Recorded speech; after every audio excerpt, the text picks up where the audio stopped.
আজ তোমাদের সাথে শেয়ার করব কোচবিহার টু গুয়াহাটি বন্দে ভারত এক্সপ্রেসের আমাদের এক্সপিরিয়েন্স কেমন ছিল।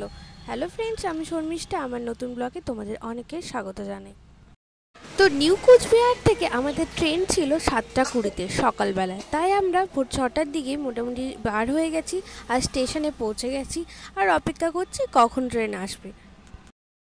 বাড়ি থেকে যখন বের হই তখন বৃষ্টি মাথায় নিয়েই আমরা স্টেশনের দিকে রওনা দিই, কিন্তু স্টেশনে যেতেই দেখি বাপরে প্রচণ্ড ঠান্ডা।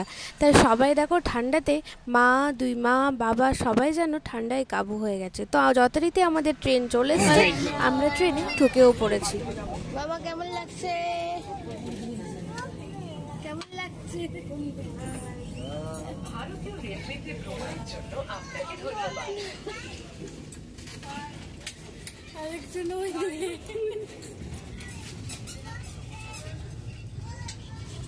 তো দেখতেই পাচ্ছ আমরা ট্রেনে উঠে গেছি। ট্রেন একদম রাইট টাইমে ছিল 7:20-তেই।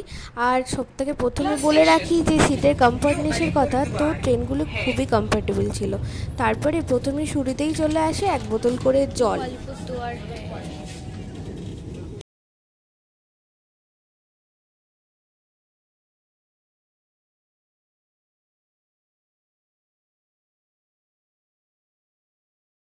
তো এরপরে দিয়ে দেয় গরম জল, আর ছিল বিস্কিট আর টি ব্যাগ, যেগুলো হচ্ছে দুধ আর চা পাতা সমস্ত কিছু মিক্সড করে। তো আমরা চাটা রেডি করে নিলাম।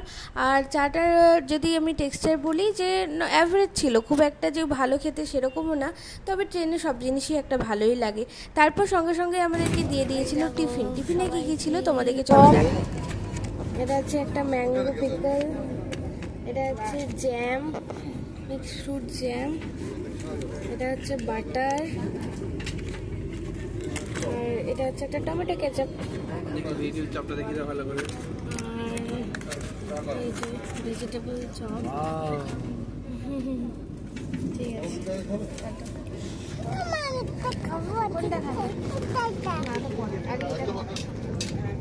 খাবার রেডি করে দিচ্ছে, যেখানে পাউরুটিতে বাটার লাগানো হচ্ছে।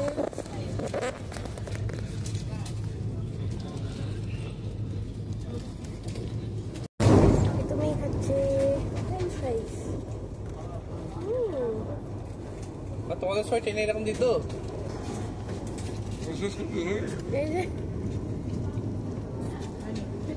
বাবা, এটা গাজর খেলে কি হয় বলে দাও তো? সবাই গাজর খাবে কিন্তু চোখ ঠিক হয়ে যাবে। দাও।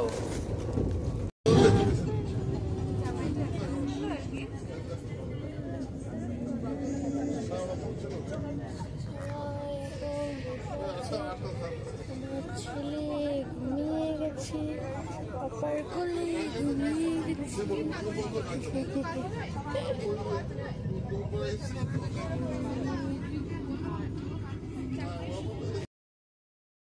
এটা হচ্ছে সরাইঘাট ব্রিজ, যেটা ব্রহ্মপুত্র নদীর উপর বানানো হয়েছে, অনেকখানি চওড়া। আর দেখো ভিউটাও খুব সুন্দর। প্রায় 1.5 কিলোমিটার লম্বা এই ব্রিজ। এই পাশে আছে ট্রেন যায়, আর ও পাশে আছে যেখানে গাড়ি ঘোড়া চলার সেই ব্রিজ ওখানে তৈরি করা আছে।